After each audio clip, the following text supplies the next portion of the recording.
নমস্কাৰ, মোৰ ছাত্ৰ-ছাত্ৰীসকল আকৌ এবাৰ আহিছোঁ নতুন এটা ভিডিঅ'ৰ সৈতে। তোমালোকে চাগে লাৰ্ণ উইথ এছপিএছ চেনেলটোত চাই আছো ভিডিঅ'বোৰ। আশা কৰোঁ ভিডিঅ'বোৰ চাই গৈ আছো। যদি তোমালোকৰ ভিডিঅ'বোৰ চাই তোমালোকৰ সহায় তেতিয়াহ'লে আশা কৰিম তোমালোকে লাইক আৰু কমেণ্ট কৰিবা, লগতে লগৰবোৰৰ লগতো শ্বেয়াৰ কৰি দিবা যাতে তেওঁলোকৰো সুবিধা হয়। ত' ইয়াতে অনুশীলনী 2ৰ বি আমি আলোচনা কৰিম। অনুশীলনী 2ৰ বিত বেছি নাই, লৈ আহিছোঁ। ইয়াতে মানে কি শ্বৰ্টকাট যদি আমি আলোচনা কৰোঁ আকৌ হয়তো বুজি নাপাব পাৰোঁ, তো শ্বৰ্টকাট কৰিলে কিন্তু সোনকালে হৈ যায়, দীঘলীয়া কৰিলে অলপ বেছি হ'ব। এতিয়া আবদ্ধ বিধি মানে ধৰা a প্লাছ বি মানে কিবা এটা হ'ব। এৰ মান ধৰা 2, 3 কিমান হ'ব 5, 2 পূৰণ 3 কৰিলে কিমান হ'ব 6, এইটো কয় আবদ্ধ বিধি বুলি। ঠিক আছে, আবদ্ধ বিধি যোগ আৰু পূৰণৰ ক্ষেত্ৰতহে মান্যতা দিয়ে, বিয়োগ আৰু পূৰণৰ ক্ষেত্ৰত নিদিয়ে। তো আমাক ইয়াতে কৈছে 1 নম্বৰটো কি কৈছে যে পূৰ্ণ সংখ্যাই যোগ, বিয়োগ, পূৰণ আৰু হৰণ প্ৰক্ৰিয়াৰ অধীনত তলত দিয়া কোনকেইটা বিধি মানি চলে। আমি যদি ইয়াতে চাবলৈ যাওঁ তেতিয়াহ'লে আমি কি ক'ম, আমি কোৱাটো এইটো ক'ম যে যোগ আৰু পূৰণটো মানি চলে, বিয়োগ আৰু হৰণটো মানি নচলে। এৰ পৰা গোটেইকেইটাই কি কৰে, যোগ আৰু পূৰণ বিধিটো মানি চলে। এইটোনো কিয় হয় আমি সেইটো বিষয়ে চাওঁ। আমি যদি ধৰা ইয়াতে এৰ মান 2, বিৰ মান 3, তো চিৰ মান ধৰা 5 আমি ক'লো। এতিয়া যদি a প্লাছ বি কৰোঁ সমান b প্লাছ a হ'ব, হয় না নাই? মানে কি 2 যোগ 3 যদি কৰোঁ মানে কি 3 যোগ 2 হ'ব লাগিব। তাৰমানে কি এইটো 5 আৰু এইটো 5 হ'ব লাগিব। যদি আমি a প্লাছ বি কৰোঁ, a প্লাছ বি মানে কি 2 যোগ 3 সমান 5, মানে যিকোনো এটা ধৰা a প্লাছ বি কৰিলে কিবা এটা ধৰা d মান পালোঁ। তাৰমানে বিয়োগ 3 আমাৰ নহ'ব, 2 বিয়োগ 3 হ'লে -1, -1 ইয়াতে নাখাতে, কাৰণ ইয়াতে পূৰ্ণ সংখ্যাৰ কথা কৈছে, হয়নে? পূৰ্ণ সংখ্যা w মানে কি শূন্যৰ পৰাহে আছে, হয়নে নাই? তো এইটো হ'ল। তাৰপিছত ইয়াতে আৰু কি আছে, ধৰা a পূৰণ b মানে কিবা এটা ধৰা d মানে 2 পূৰণ 3 সমান 6, তো পূৰ্ণ সংখ্যাত আছে, হয়নে নাই 6টো। তেতিয়াহ'লে আমাৰ এইটো a পূৰণ b সমান b পূৰণ a, এইটোও খাটিব। মানে যোগৰ ক্ষেত্ৰতো হ'ল, পূৰণৰ ক্ষেত্ৰতো হ'ল। এইটোও যোগৰ ক্ষেত্ৰতো হৈছে, পূৰণৰ ক্ষেত্ৰতো হৈছে। সহযোগ বিধি। সহযোগ বিধিনো কাক কয়? আৰু ক্ৰম বিনিময় বিধি। মই ক্ৰম বিনিময় বিধি অলপ আগতে দেখো, এইটো মোচা হৈ গ'ল, এইটো ক্ৰম বিনিময় বিধি আছিলে। ক্ৰম বিনিময় বিধি মানে a প্লাছ b সমান b প্লাছ a। ধৰা ক্ৰম বিনিময় বিধিটো মই দেখুৱাই দিছোঁ, a প্লাছ b সমান b প্লাছ a হ'ব লাগিব, বা a পূৰণ b সমান b পূৰণ a হ'ব লাগিব। মানে 2 পূৰণ 3 সমান 3 পূৰণ 2 সমানেই হ'ব। 2 যোগ 3 সমান 3 যোগ 2 সমানেই হ'ব মানবোৰ, হয়নে নাই? এইটো ঠিক তেনেকুৱা সহযোগ বিধি। সহযোগ মানে a ধৰা পূৰণ b পূৰণ c সমান a পূৰণ b পূৰণ c। ঠিক তেনেকুৱা a যোগ b যোগ c সমান a যোগ b যোগ c। এইটোৰ একে মান পাম আমি, ঠিক আছে? মানে ধৰা এৰ মান যদি মই 2 ধৰোঁ, bৰ মান 3 আৰু cৰ মান 5 সমান এৰ মান 2, bৰ মান 3, cৰ মান 5। ইয়াতে আমি মান কি পাম লাগিব? মান পাম 2 যোগ 5 3 8 সমান 3 2 5 যোগ 5 মানে কি হ'ব 8 2 10, এইটো ইমপ্লাইজ হ'ব 8 2 10 সমান কি হ'ব 10। এইটো মিলি গ'ল। ঠিক তেনেকুৱা এইটো হ'ব 2 3 5 সমান 3 2 5। ঠিক তেনেকুৱা 2 3 গুণে 6 সমান 3 2 গুণে 6। আমাৰ এইবোৰ আহিব। তো পূৰণ আৰু যোগৰ ক্ষেত্ৰত হয়, হৰণ আৰু বিয়োগৰ ক্ষেত্ৰত নহয়। হৰণ আৰু বিয়োগ কৰিলে মানবোৰ আমি ঠিকমতে নাপাম। তাৰ কাৰণে এইবোৰ কি হ'ব, গোটেইকেইটাই যোগ আৰু পূৰণৰ বিধি সকলোবোৰে এৰ পৰা d লৈকে যোগ আৰু পূৰণৰ বিধি মানি চলে। এতিয়া তোমালোকে চাগে নিশ্চয় বুজি পাইছো। এইটো আমি কৰি থাকোঁতে আৰু বুজি পাবা। আমি এইবোৰ অলৰেডি কৰি আহিলোঁ, এনেকুৱা ধৰণৰ নিয়ম। a আৰু b পূৰ্ণ সংখ্যা হ'লে যোগ আৰু পূৰণৰ ক্ষেত্ৰতে মানিব, বিয়োগত মানি নচলিব, ঠিক আছে? তো ইয়াতে আমি কি লিখিম যে তলত দিয়া কোনকেইটা বিধি মানি চলে, আমি ইয়াতে লিখিম a, b, c, d দিয়ে যোগ আৰু পূৰণ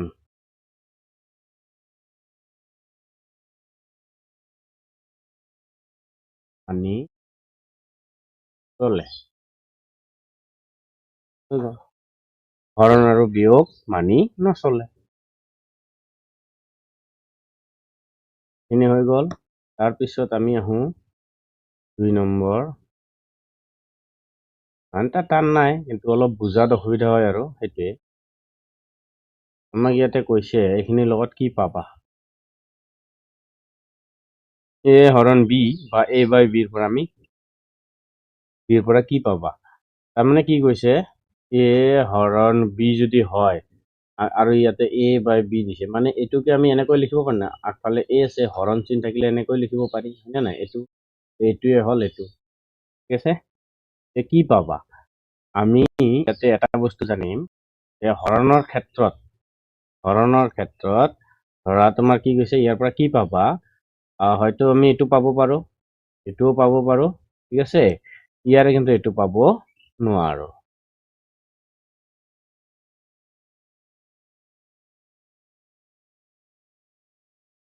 প্ৰশ্নটোতো এইটোৱে কোৱা আছে, হয়নে নাই? ইয়াতে এইটোনো কেনেকৈ হ'ল আমি সেইটোৰ বিষয়েও চাওঁ। এইটো চোৱা, আমি হৰণ অংকত সদায় কৰিছো কি, ইয়াতে ধৰা 6 তলত হ'ব 3 বা ওপৰত 6 তলত হ'ব 2, হয়নে নাই? বা আৰু কি কৰিব পাৰি, ওপৰত 10 তলত হ'ব 5 বা ওপৰত 10 তলত হ'ব 2, আমি এইটো কৰিব পাৰো। বা 9 তলত হ'ব 3 বা 27 তলত হ'ব 9 বা 27 তলত হ'ব 3, হয়নে নাই? বা ওপৰত আমি কি কৰিব পাৰো, 0 তলত হ'ব 2 বা 0 তলত হ'ব 100, আমি এইটো কৰিব পাৰো। কিন্তু আমি কি কৰিব নোৱাৰো, ওপৰত ধৰা 100 তলত 0 কৰিব নোৱাৰো, ওপৰত 2 তলত 0 কৰিব নোৱাৰো। মানে এই দুটা আৰু এইটোৰ লগত এইটোৰ চোৱা, মিলটো চোৱা, ওপৰত 0 আছে হ'ব পাৰে, কিন্তু তলত 0 আছে সেইটো হ'ব নোৱাৰে। তো হৰণৰ ক্ষেত্ৰত সদায় কি হ'ব, পিছফালে থকা সংখ্যাটো 0 হ'ব নোৱাৰে বা তলত থকা সংখ্যাটো 0 হ'ব নোৱাৰে। তো পিছফালে থকা আৰু তলত থকা সংখ্যা কোনবোৰ, আমি সেইটোও চাওঁ। ইয়াতে কি কৈছে, a হৰণ b বা কি দিয়া আছে, a বাই b, মানে এৰ মান ধৰা 3 হৰণ bৰ মান 0 বা এৰ মান যিকোনো এটা এৰ মান ধৰা ইয়াতে 3, এইটো 0, এইটো হ'ব নোৱাৰে, ঠিক আছে? এই বস্তুটো হ'ব নোৱাৰে, কাৰণ ওপৰত 3 তলত 0 হ'ব না, এইটো হয়নে নাই?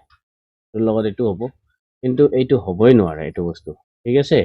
কিন্তু আগফালে এৰ মান আমি 0 ল'ব পাৰো, মানে 0 হৰণ 3 ল'ব পাৰো, মানে a হৰণ b, মানে a 0 হ'ল, এৰ মান 3 হ'ল, আমি এইটো কৰিব পাৰো, ঠিক আছে?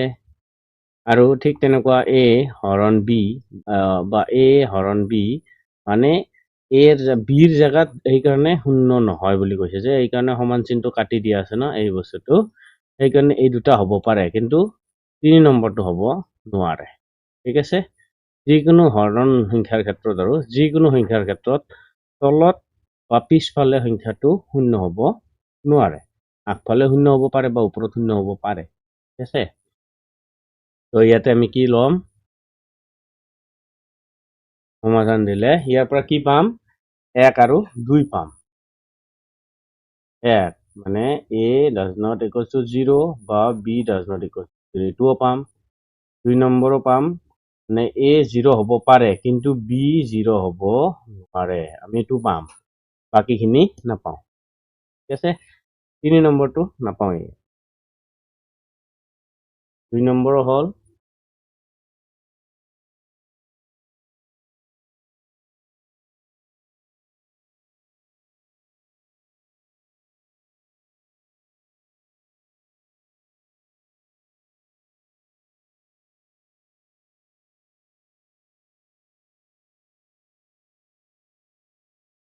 ইয়াতে লিখি দিছে আকৌ ব্যৱচ্ছেদত যে বিতৰণ বিধি। পূৰ্ণ সংখ্যাৰ ধৰ্ম প্ৰয়োগ কৰি সৰল কৰা। ওকে, পূৰ্ণ সংখ্যাৰ ধৰ্ম প্ৰয়োগ কৰি সৰল কৰিব দিছে।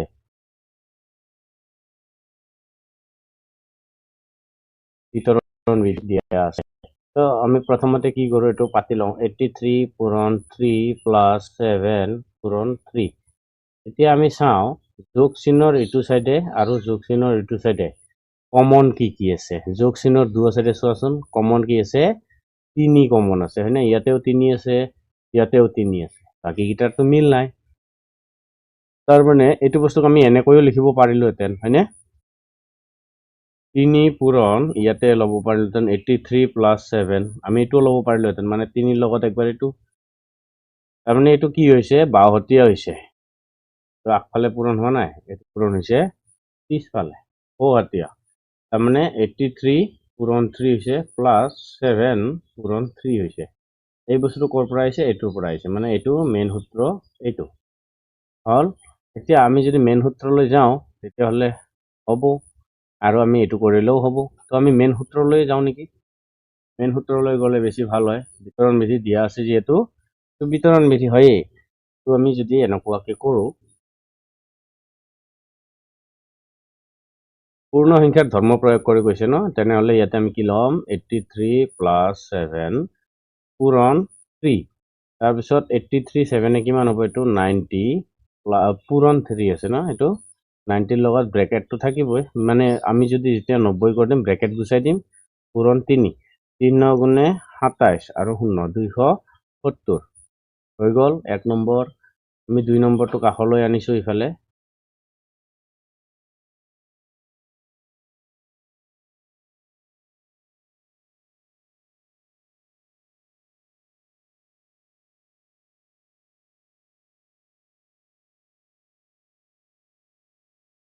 এইটো চোৱা, বিতৰণ বিধি এইটো কি ধৰণে দিয়ে।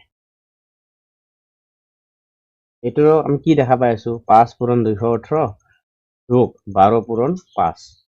আমি কি কৰিম? প্ৰথমতে আমি ইয়াতে যিটো কৰিলো একেই দিয়া আছে, ইয়াতে আমি লিখি লৈছো 5 পূৰণ 218 যোগ 12 পূৰণ 5। আমি এইটো এই ধৰণে কৰিব পাৰো। 5টো লৈ আহা, পূৰণ 218 ৰৈ যাব, যোগ 12 ৰ'ব ইয়াতে ন। 5টো গুচি আহিলে কি ৰৈ যাব? ইয়াতে 12 হ'ব, 12। তাৰপিছত 5 পূৰণ এইটোৰ লগত কৰিলে কিমান হ'ব? 18 30 230 হৈ গ'ল। 5ৰ লগত পূৰণ কৰা, তাৰপিছত কি হ'ব? 0টো থাকিব, 5 3 মানে 15, 5 হাত থাকিলে 1, 5 2 10 একে 11। কি হ'ল এনচাৰ?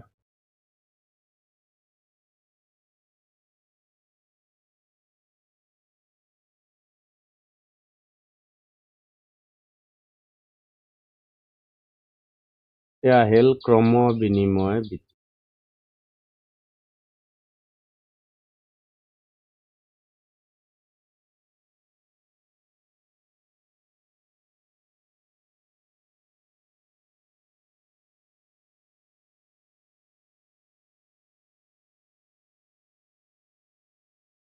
ক্ৰম বিনিময় বিধিত কি থাকে? দুটা থাকে। কি থাকে? তাৰমানে a প্লাছ b হ'লে b প্লাছ a হ'ব লাগে, এইটো হ'ব লাগে। তো ইয়াতে তোমাৰ কেইটা দিয়া আছে? ইমান কেইটা দিয়া আছে, তো তাৰে তুমি কি কৰা? গোটা কৰি দিয়া।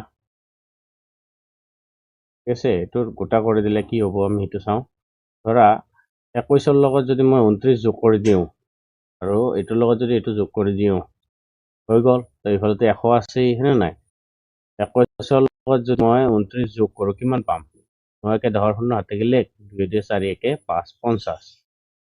তাৰপিছত 33 লগত যদি আমি 7 যোগ কৰোঁ, কিমান হ'ব? 40। 50 প্লাছ 40 হ'লে কিমান হ'ব? 90। তাৰপিছত ইয়াতে থাকিল 90 যোগ কি থাকিল? 100 কৰা, হৈ গ'ল। এইখিনি কৰিলেও হ'ব।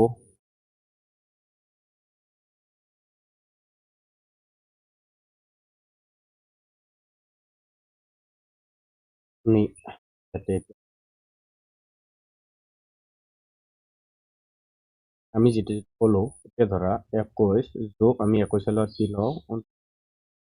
ঠিক আছে, তাৰপিছত যোগ 7ৰ লগত কি লওঁ 33 যোগ 100 এতিয়া আমি 21ৰ লগত 29 যোগ কৰিলে আমি 50 পাম যোগ 7ৰ লগত 33 যোগ কৰিলে আমি 40 পাম যোগ 100 যিহেতু ক্ৰম বিনিময় প্লাছ বি সমান বি প্লাছ এ এইটো হ'ব লাগে ইয়াতে আমি কি কৰিম 50ৰ লগত 40 যোগ কৰিলে কিমান পাম আমি 90 যোগ 100 তাৰমানে কিমান পালো 190 এইটোক যদি আমি উল্টা কৰি দিওঁ মানবোৰ যদি আমি ধৰা এইখিনিলৈকে ঠিকে থাকিল এই 90 আৰু 100 যে আহিল মানে এই দুটা লাইন ধৰা আমি ইয়াতে 100 যোগ 90 আনিলো মানে কি পাম আমি 190 পাম হয়নে এইটোৱে কৈছে ক্ৰম বিনিময় বিধি এইটোৱে হ'ল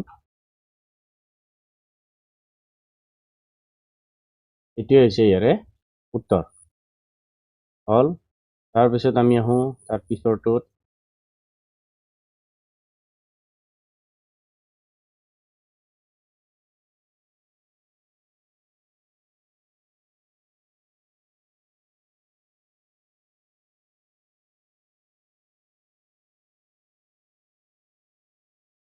ইয়াতে বিতৰণ বিধিৰ কথা কৈছে তো বিতৰণ বিধি ইয়াক কি কৈছে যে 111ক 100 যোগ 10 যোগ 1 এইটোত ভাঙিলৈ কামটো কৰা আমি কৰোঁ ইয়াতে কি কৰিব দিছে 248 পূৰণ 111ক কি কৰিব দিছে 100 যোগ 10 যোগ 1 হৈ যাব আমি এতিয়া 248ৰ লগত পূৰণ 100 কৰিব লাগিব যোগ 248ৰ লগত পূৰণ 10 কৰিব লাগিব ন মানে এইটোৰ লগত একবাৰ এইটোক পূৰণ লগত একবাৰ এইটোক পূৰণ আৰু এইটোৰ লগত একবাৰ এইটোক পূৰণ যোগ 248ৰ লগত পূৰণ কি হ'ব 248ৰ লগত পূৰণ 1 এতিয়া ইয়াতে এটা বস্তু তোমালোকে লক্ষ্য কৰা এই শূন্যটো বাদ দিলে ইয়াতে কি ৰৈ গৈছে 1 248ৰ লগত যদি 1 পূৰণ কৰোঁ 48 পাম নে নাই পাম ঠিক তেনেকুৱা 248ৰ লগত ইয়াতে শূন্যটো বাদ দিলে 1 আছে হয়নে 248ৰ লগত তো ইয়াতে 1 আছেই হয়নে তো ইয়াতে আমি কি কৰিম এতিয়া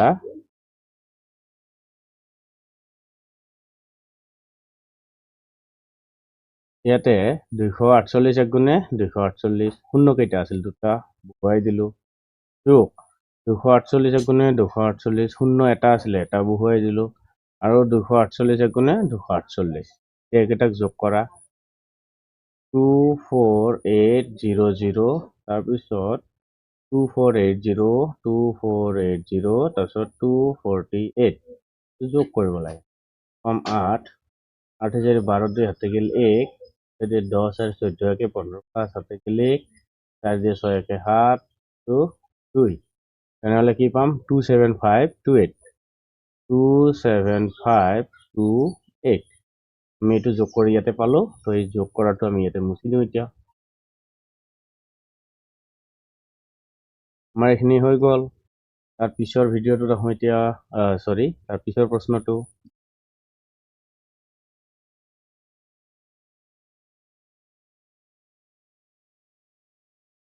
ইয়াতে উপযুক্ত স্থানত নাম্বাৰবোৰ বহুৱাবলৈ দিছে কি কৈছে উপযুক্ত পূৰ্ণ সংখ্যা বহুৱাই ক্ৰমটোৰ খালী ঠাই পূৰ কৰা ইয়াতে প্ৰথমতে আমি চোৱা 37 তাৰপিছত 41 তাৰপিছত 45 তুমি এতিয়া এইটোৰ পৰা এক কাম কৰিব লাগে এইটো 41 ন এক নম্বৰ এইটো 2 নম্বৰ এইটো 3 নম্বৰ তুমি 2ৰ পৰা 1টোক বিয়োগ কৰিব লাগে মানে 41ৰ পৰা 37 বিয়োগ কৰিলে যি পাবা 45ৰ পৰাও 41 বিয়োগ কৰিলেও তুমি সেয়ে পাব লাগিব ধৰা এইটো y সেয়ে পাব লাগিব আছে এইটো হল নিয়ম ইয়াৰে কৰা এনেকুৱা খালী ঠাই দিয়া থাকিলে এইটো হল নিয়ম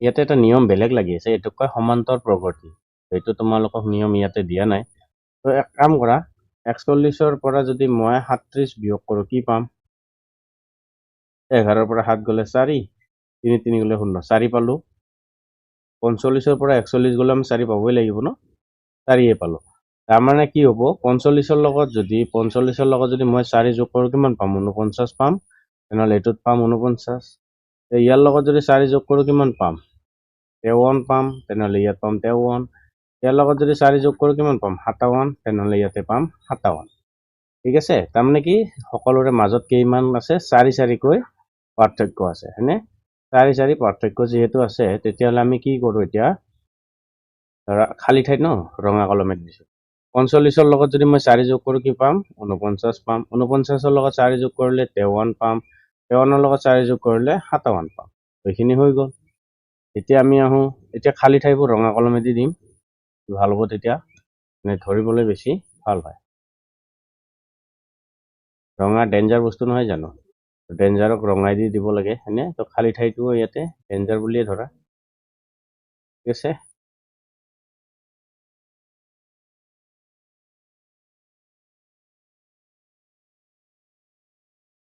ইয়াতে কি দি আছে 1035 1015 আৰু 995 ইয়াতে নাম্বাৰ কমি আছে তাৰ মানে আমি যদি চোৱা এইটোৰ পৰা এইটো বিয়োগ কৰিব লাগিছিলে মানে এইটোৰ পৰা এইটো বিয়োগ কৰিব লাগে আমি মাইনাছত পাম নাম্বাৰটো ঠিক আছে ঠিক তেনেকৈ 995 ৰ পৰা 1015 যদি বিয়োগ কৰোঁ আমি ঋণাত্মক মান পাম তো এনেকুৱা ক্ষেত্ৰত আমি কি কৰিম এক নম্বৰ পৰা এইটো বিয়োগ কৰিম আৰু এইটোৰ পৰা এইটো বিয়োগ কৰিম যিমান পাম সেইখিনি আমি কি কৰি দিম বিয়োগ কৰি দিম ঠিক আছে বা কৰা কথা নাই একো নাই আমি এতিয়া কৰিম 1035 ইয়াৰ পৰা আমি 1015 টো বিয়োগ কৰিম 5 ৰ 5 গ'লে 0 3 ৰ 1 গ'লে 2 তো 20 হয়নে তাৰমানে 20 টো আমি কি কৰিম বিয়োগ কৰিম এতিয়া 995 ৰ পৰা যদি আমি 20 বিয়োগ কৰোঁ কিমান পাম 975 তাৰমানে তাৰ পিছৰটো কি পাম 975 তাৰ পৰা যদি আকৌ 20 আমি বিয়োগ কৰি দিওঁ কিমান পাম 955 তাৰমানে এইটো পাম 955 তাৰ পিছত আৰু এটা আমি যদি কৰোঁ তাৰমানে কমি গৈ আছে এইটো বস্তু ঠিক আছে এতিয়া 955 ৰ পৰা যদি 20 কমো 900 কিমান পাম 35 পাম হয়নে তেনেহ'লে এইটো কিমান পাম 935 চাৰিটা দিছে তেনেহ'লে 925 পাম 15 পাম সৰি 935 ৰ পৰা 20 কমি গ'লে কিমান হ'ব 915 মানে 915 চাৰিটা হৈ গ'ল তাৰপিছত আমি আহোঁ 3 নম্বৰ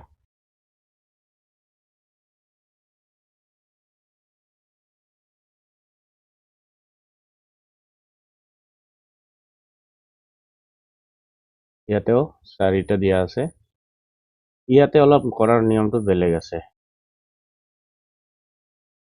ইয়াৰ পিছত এইটো ইয়াৰ পিছত এইটো ইয়াৰ পিছত এইটোতো মিলা নাই হয়নে নাই সংখ্যাটো মিলিছে জানো মিলা নাই ইয়াতে কি মিলিছে গম পাইছনে প্ৰথমটোৰ লগত তৃতীয়টো দ্বিতীয়টোৰ লগত চতুৰ্থটো ঠিক তেনেকৈ ইয়াৰটোৰ লগত যেটো পাম এইটো হ'ব আৰু ইয়াৰটোৰ লগত পোৱাটো এইটো হ'ব বুজি পাইছনে তাৰপিছত ইয়াৰটোৰ লগত আকৌ মিলিব কোনটো এইটো মিলিব ঠিক আছে এইটো তেনেহ'লে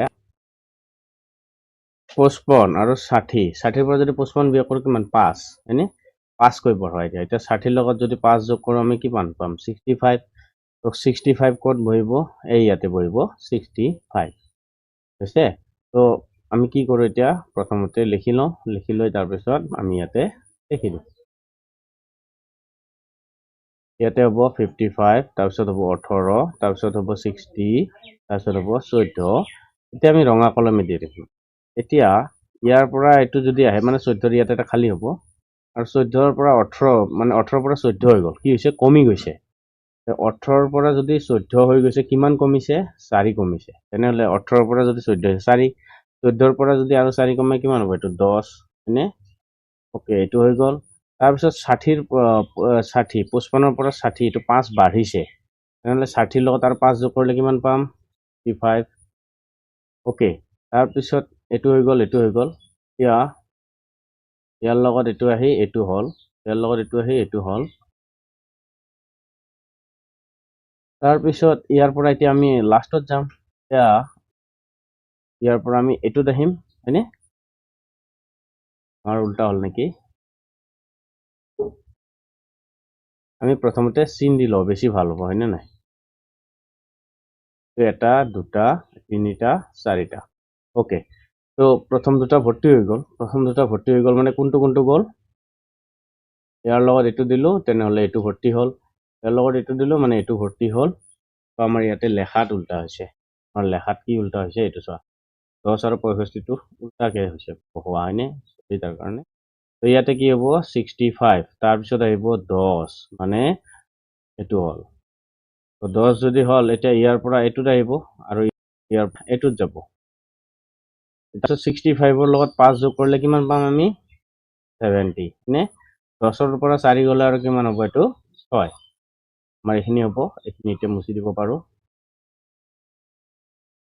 মানে এটা এৰি এটা কামটো হৈছেতো এটা এৰি এটা আমি কামটো ইয়াতে কৰি দিলোঁ। হ'ল এইখিনি আশা কৰোঁ হ'ব লাগে। কিবা বুজি নোপোৱা থাকিলে নাইবা কমেণ্ট ছেকশ্যনত মই কৰি দিবলৈ চেষ্টা কৰিম। ইয়াতে বহুতখিনি আছে। তো আজিলৈ 3 গ'ল 4 গ'ল। তো 5 নম্বৰটো আমি ইয়াতে উদাহৰণ লৈ বুজাব লগা আছেতো নহ'লে এইটো সত্য কৈ দিব পাৰি।